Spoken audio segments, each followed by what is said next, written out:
Bir, burnunuzda nazal polip var. Nazal polipleri temizlemek bir tercih ama biliyorsunuz ki bunlar tekrar eder. Evet. Tekrar etmemesi için medikal tedavi esastır. Yani ilaç tedavisi, sprey tedavisiyle mutlaka kontrollerle gitmek gerekir. Öyle masif bir polipozisiniz yok. Yani bütün burnun içini sarmış bir polipozisiniz yok. Yani sizin horlamanız ve uyku apneniz burnunuzdaki poliplerden kaynaklanmıyor. Sizin horlama ve uyku apneniz nereden kaynaklanıyor? Dil kökünüzden kaynaklanıyor.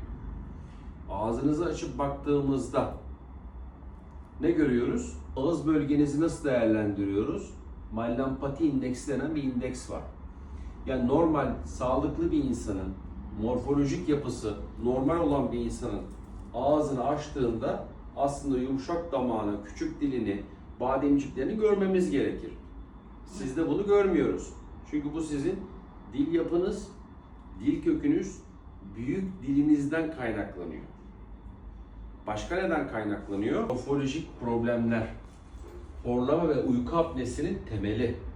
Yani biz burnunuzu tedavi etsek dahi, polipleri temizlesek dahi sizin horlama ve uyku apnenizin cerrahi olarak tedavi edilmesi mümkün değil. Daha doğrusu bir dil kökü cerrahisi lazım. O da olacak şey değil. 2 defa ameliyata girip entübe olamamışsınız. Şimdi artık teknoloji videolaringoskoplar var, şeyler var. Onunla entübe edilirsiniz, sorun yok. Ama bence muhakkak bu poliplerden sonra, tedavisinden sonra sizin uyku testine girmeniz ve CPAP cihazına kavuşmanız gerekir. Ancak cihaz kullanarak horlama ve uyku apnesinden kurtulabilirsiniz ve kurtulmalısınız. Bu sabah yorgunluğu, geç uyku hali, akşam televizyon seyrederken uykuya dalma, bunlar ayrı.